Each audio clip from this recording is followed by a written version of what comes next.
L'écho s'éclaire sur BFM Business. Fabrice Lundi reçoit les décodeurs de l'écho.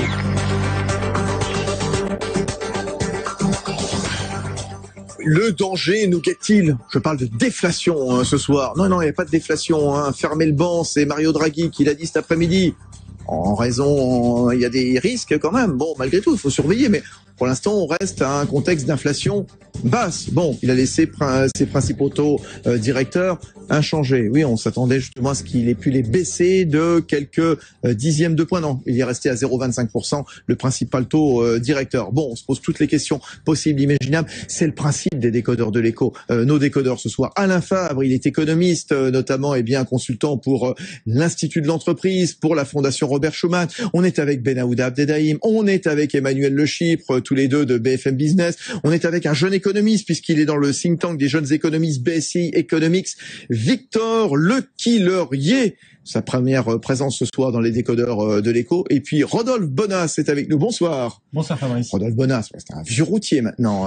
Il vient souvent nous voir dans les décodeurs. Il était la semaine dernière chez Stéphane Soumier. Il intervient toutes les semaines avec David Dauba dans À vos marques, c'est le directeur général de CACOM. Oui, comment consomme-t-on dans un climat de faible inflation en France? On va y revenir dans un instant avec lui. Oui, l'inflation pas très élevée en zone euro, plus 0,7% en janvier, 0,8% en mois de décembre, 0,9% au mois de novembre. Vous voyez donc, voilà, une inflation qui se réduit au fur et à mesure. Bon, tout ça évidemment relance les craintes d'une spirale inflationniste. On fait le point. Explication, Jean-Baptiste Huet.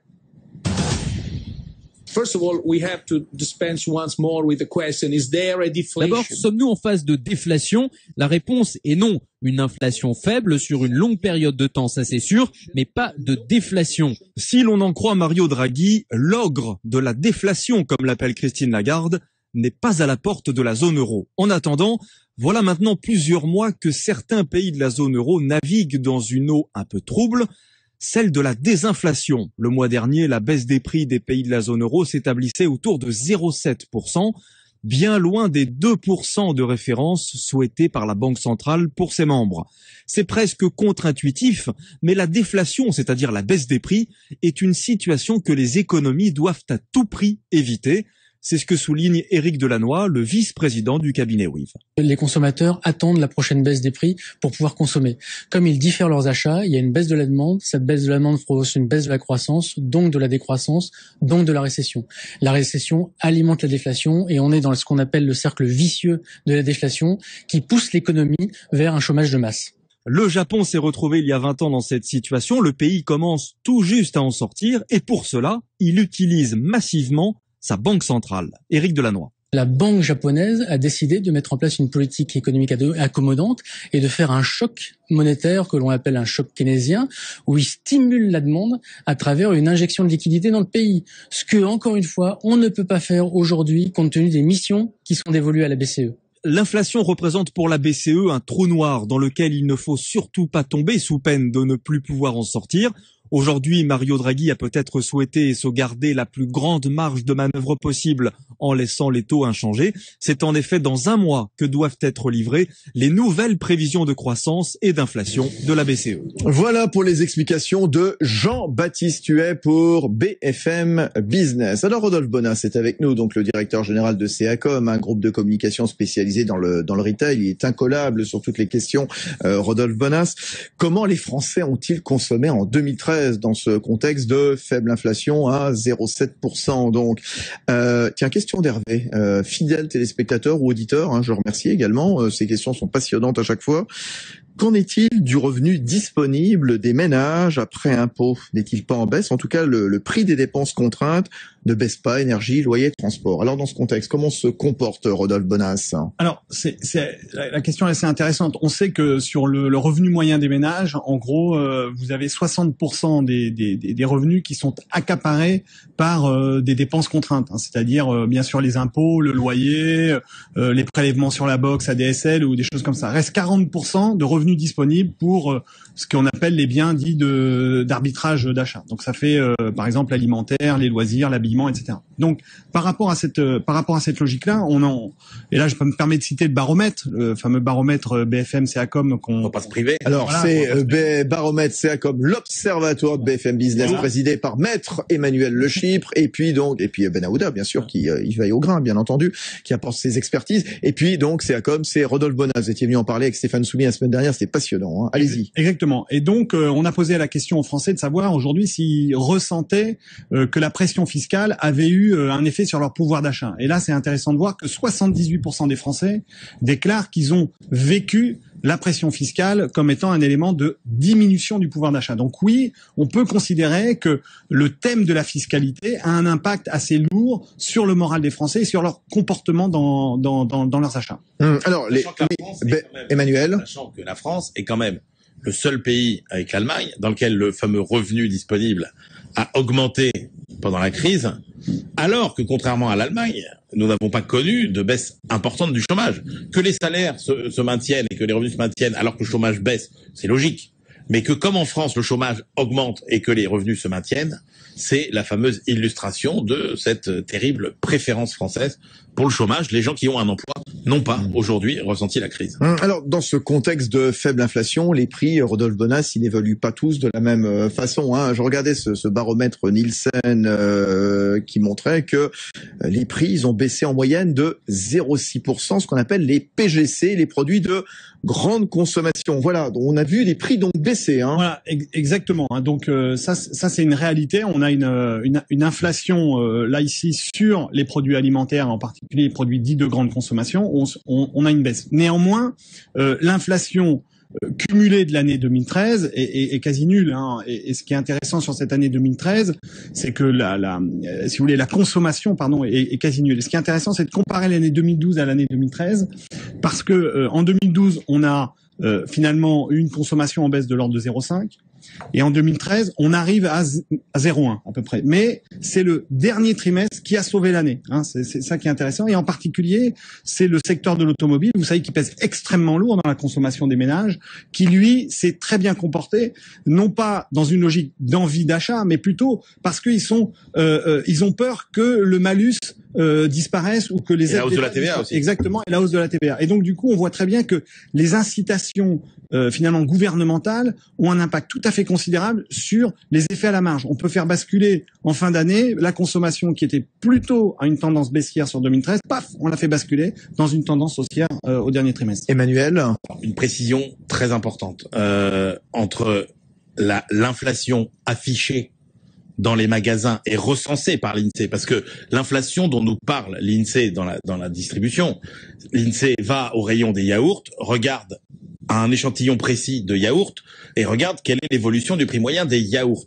Mais ce qui est intéressant, c'est de voir le prix des articles qui sont réellement achetés par les ménages. C'est-à-dire que ce qui est intéressant, c'est de voir si le prix des yaourts réellement achetés par les ménages a baissé ou pas. Et c'est ça que nous donnent plutôt les instituts spécialisés par rapport à l'INSEE et qui est intéressant. C'est exactement ce qu'évoque l'INSEE, c'est-à-dire qu'on voit très bien que on voit que le panier, en tous les cas sur l'alimentaire, c'est vraiment ce panier de la ménagère qui est fabriqué de produits dits de marque, de produits distributeurs, voire même de premier prix. Et ce qui est intéressant, c'est de voir qu'aujourd'hui, la pénétration des prix dits discount ou premier prix est maintenant présente dans plus de 90% des foyers français. Hein. C'est-à-dire que qui que vous soyez aujourd'hui, vous avez un beurre premier prix, du sucre premier prix, des yaourts premier prix dans votre panier d'achat parce que vous avez arbitré finalement en fin de mois vos achats alimentaires. Mais on voit donc pour les prix des plus grandes marques, des blockbusters de l'alimentation, des prix baisser beaucoup plus nettement. Alors en France, il faut savoir que l'évaluation de cette performance prix, elle passe essentiellement par la promotion. Hein, la France est un pays qui vit en termes de consommation avec une pression promotionnelle extrêmement forte puisque vous avez chaque année entre 5 et 7% de pression commerciale et promotionnelle supérieure. Avec, on l'a vu là très récemment, hein, on a démarré une période de solde avec des démarques qui étaient de l'ordre de 50-60% dès la première semaine. Donc ça signifie bien que derrière une consommation qui est atone, voire un petit peu en baisse, on a aussi le jeu des autres agents économiques qui sont les entreprises et en particulier les commerçants qui jouent totalement le jeu de soutenir cette consommation avec des opérations commerciales très fortes. Et dans ce contexte, finalement, est-ce qu'on ne consomme pas différemment?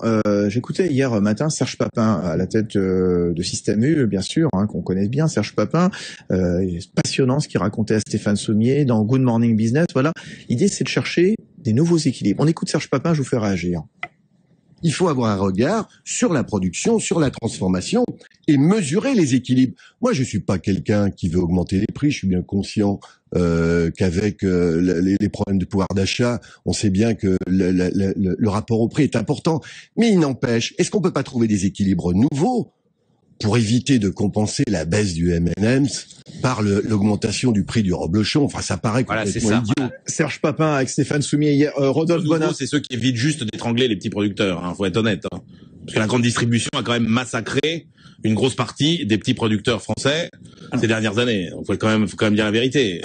Est-ce qu'on consomme différemment? Est-ce qu'on cherche de nouveaux équipes? Est-ce que le fait qu'on soit dans un contexte de déflation, finalement, les prix baissent, mais on élève le niveau qualitatif? Qu'est-ce qui se passe exactement dans le caddie, Rodolphe? Alors, donc il y a cette première alchimie dont on a parlé tout à l'heure. Maintenant, c'est vrai que la situation économique et la tension finalement des ménages sur la consommation, ce qui est intéressant de constater, c'est que en termes de comportement, les foyers et les ménages ne sont pas dans une logique dans laquelle la première approche n'est pas de diminuer sa consommation, mais de contourner et de trouver des systèmes alternatifs pour pouvoir consommer, si ce n'est mieux ou même de manière équivalente, mais avec d'autres éléments. Et on va donner deux exemples qui sont extrêmement frappants. Premier point, c'est que le digital, bien évidemment, Internet a permis de développer les click and collect et le e-commerce, mais aussi de développer la consommation de particulier à particulier. Il faut savoir qu'aujourd'hui, il y a on estime entre 2,5 et 3 milliards d'euros le chiffre d'affaires de la vente de produits d'occasion de particulier à particulier. Donc là, c'est un vrai phénomène de contournement. Tout ce qu'on appelle consommation collaborative, c'est-à-dire le moment où finalement on se met ensemble pour consommer autrement. Donc là, ça va du covoiturage jusqu'à la garde partagée, et on voit de plus en plus de phénomènes exister où on a même des logiques de troc.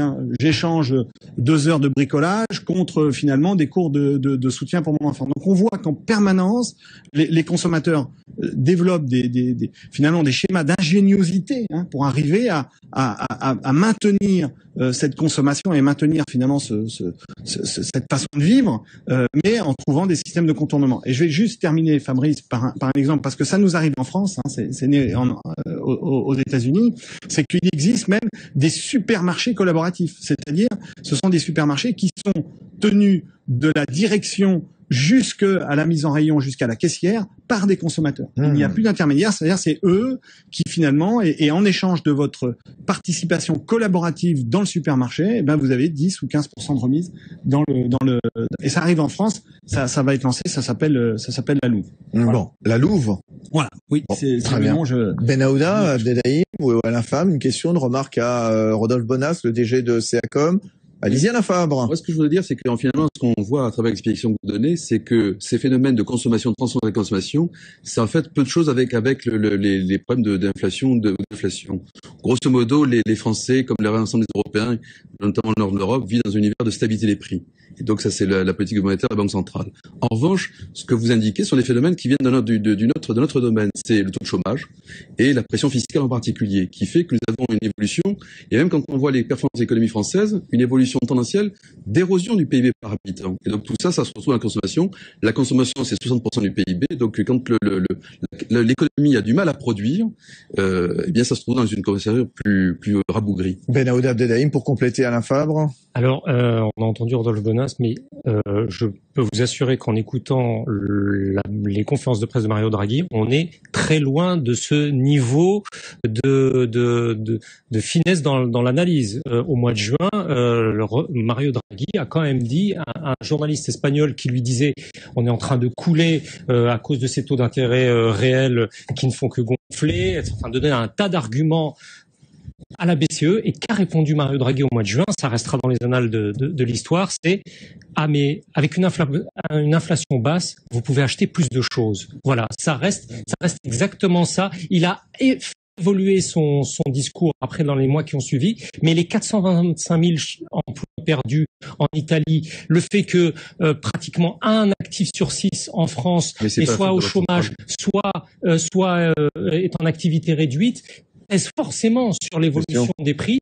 Et ça, ce sont des éléments qui ne sont pas encore pris ou analysés, en tout cas du point de vue public, par la BCE et dans son discours public. Les Espagnols, les Italiens, les Français mangent plus, mangent mieux. Alors, non. Alors moi, pour rebondir très clairement, il faut savoir qu'un phénomène de déflation, c'est finalement assez grave pour la consommation. C'est-à-dire que très clairement, il y a au départ, ça peut paraître comme étant un effet d'aubaine finalement. On se dit finalement, la déflation est là, c'est une augmentation mécanique du pouvoir d'achat. Sauf qu'on sait très bien qu'il y a deux phénomènes induits qui arrivent très rapidement, c'est la stagnation des salaires, voire même la diminution des salaires. Et je vous rappelle que une diminution des salaires a un impact psychologique sur les agents économiques, en particulier sur les ménages, qui est tout à fait désastreux.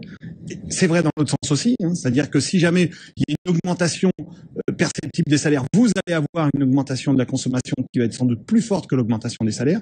Et puis le deuxième phénomène, c'est que quand on rentre dans une logique de déflation, le consommateur, il n'est pas plus bête qu'un autre, eh bien il va reporter ses achats. Voilà. C'est ce que nous fait la remarque justement Diozoleno sur Twitter. Comment consomme-t-on? On ne consomme pas, on reporte ses achats. Exactement. Voilà. Et c'est vrai sur les il y a des produits sur lesquels on voit ça aujourd'hui. Tous les produits impliquants, c'est-à-dire c'est quoi? Les achats d'électroménagers lourds, bien sûr l'automobile, l'immobilier est touché. Voilà, donc c'est évident qu'il y a des impacts qui sont très forts. Bon, on se retrouve dans un instant très intéressant ce soir, nos décodeurs de l'écho autour de ce thème qui peut un petit peu, allez, on pas repousser, mais enfin en tout cas qui peut sembler un petit peu technique. La déflation, ben voilà, on s'est emparé du sujet ce soir, on se pose des questions, on y répond. C'est le principe des décodeurs de l'écho, il nous restera à peine 10 minutes, à tout de suite sur BFM. La déflation au cœur des décodeurs de l'écho, le danger nous guette-t-il? Est-on dans une situation de déflation? On est dans une situation de faible inflation, bien sûr. Y a-t-il un risque? Probablement, on voit le FMI qui s'inquiète. Bon, pour l'instant, la Banque Centrale Européenne a fermé la porte en disant non, on n'est pas en situation de déflation. Ils ont même laissé inchangés les taux, les principaux taux directeurs. Donc, on l'a entendu cet après-midi de la bouche de Mario Draghi. Tiens, juste, j'ouvre une parenthèse avant qu'on revienne sur les modes de consommation dans ce contexte de pré-déflation, de faible inflation, enfin comme vous voulez. Victor Lequillerier, économiste chez BSI Economics, on parlait tout à l'heure du Japon. On expliquait comment le gouvernement japonais avait tenté et puis en partie commencé à réussir à lutter contre cette déflation qui a duré donc 20 ans en injectant de la monnaie, en faisant une politique budgétaire, une politique fiscale également, en baissant bien sûr les taux. Est-ce qu'il y a des leçons, nous, de la zone euro, à prendre du Japon? Je pense que l'essentiel des leçons à tirer du cas japonais, c'est de faire très attention dans le processus de désendettement à comment vont être utilisés en fait les marges et les profits des entreprises. Le cas du Japon, c'est que comme on l'a dit tout à l'heure, il y a une nouvelle répartition de la valeur ajoutée en faveur des profits qui ont servi à désendetter et en partie à s'autofinancer. Et malheureusement, cet autofinancement a permis à acquérir des actifs financiers, majoritairement des obligations du trésor japonais, mais pas du tout à être réinvesti dans l'économie et du coup pas du tout être investi. Et je pense que ce qu'il faut faire très attention, c'est que dans les pays où il y a un processus de désendettement, les entreprises ne devront pas faire le même choix et devront essayer de réinjecter au fur et à mesure toutes les marges qu'elles tirent. Au fur et à mesure aussi rediriger cette distribution de la valeur ajoutée en faveur des salaires, parce que sans des salaires plus élevés et il n'y aura jamais de reprise de l'emploi. Et je pense que c'est vraiment très important de pas tomber dans ce cas-là. On peut faire le parallèle entre les deux ensembles, zone euro, Japon, Benahouda, Alain Fabre. Oui, je crois qu'il faut être attentif à la question du secteur bancaire, parce qu'effectivement, en fait, l'origine des problèmes que nous avons aujourd'hui, c'est un problème qui vient du surendettement de nos économies. Au fond, on est dans un nouvel cycle économique, celui du désendettement après le surendettement des années précédentes. Donc aujourd'hui, il faut faire attention que les banques soient capables de gérer cette transition. C'est pour ça qu'il faut regarder ce qui s'est passé au Japon. Au Japon, on n'a pas fait les réformes qu'il fallait faire. En Europe, on les a faites de manière assez vigoureuse. il y a l'union bancaire, il y a le nettoyage des bilans des banques espagnoles en particulier, d'autres banques, etc. C'est ça qu'il faut faire. Et puis, il faut réanimer la croissance avec des réformes de structure. Tiens, puisqu'on parlait des modes de consommation, Rodolphe Bonas, les Japonais, comment est-ce qu'ils ont consommé pendant toute cette période, cette longue période de déflation? On a eu une baisse clairement de la consommation. Maintenant, on a un comportement de consommation au Japon qui est assez différent de ce qui peut se passer, qu'on peut connaître en France, avec deux éléments. Le premier, c'est que c'est une méthode de commerce beaucoup moins invasive.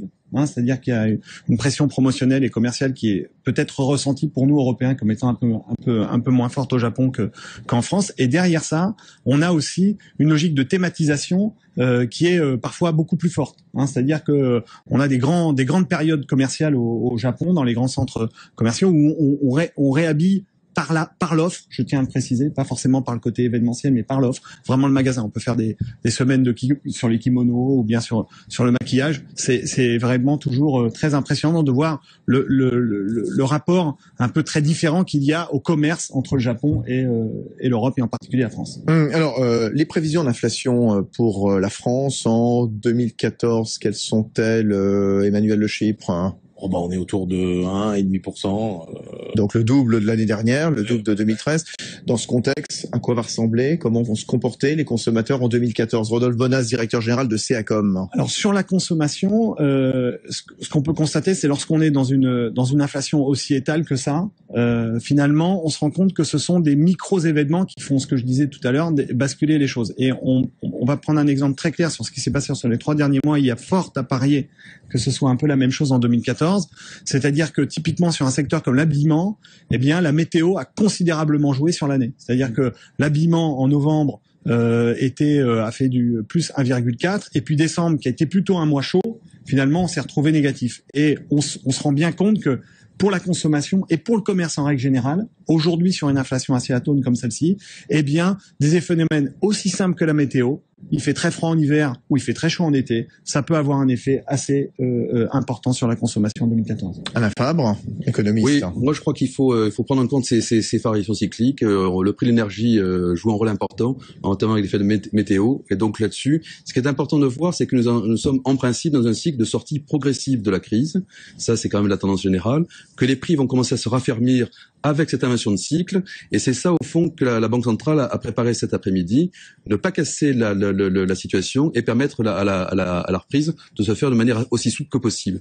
Et ce qui est clair, c'est que les cycles de reprise après une crise provoquée par un excès d'endettement sont toujours beaucoup plus longues, même aux États-Unis. Aux États-Unis, aujourd'hui, la sortie de crise, elle est 2 fois moins rapide que la moyenne des 5 dernières reprises, par exemple. Mais du coup, Victor Lequillerier, on peut voir, c'est qu'en Europe, la crise de dette privée, elle n'est pas générale, elle est surtout concentrée dans les pays de la périphérie. Et comme justement c'est la France et l'Allemagne qui un peu sont les poids lourds de l'Europe, je pense qu'eux, ils peuvent justement essayer de tirer vers le haut. Bon, ce sera plus facile que ce soit l'Allemagne qui tire l'Europe vers le haut que la France, mais du coup, je pense que cette crise de la dette privée, elle n'est pas généralisée, donc du coup, on peut pas vraiment comparer la zone euro au Japon. Alors, le mot de la fin, ça sera donc Rodolphe Bonas, le directeur général de CACOM. Derrière tout ça, une des questions qu'on peut se poser, c'est de savoir que finalement, quel est le signe, quels sont les signes finalement forts que l'on envoie là pour le coup aux agents économiques, que ce soit les entreprises ou les ménages, qui leur permettent non pas d'analyser des éléments macro, mais des éléments micro, qui leur permettent de basculer dans un climat de confiance. Parce qu'une des réalités aujourd'hui, et on a pu le constater,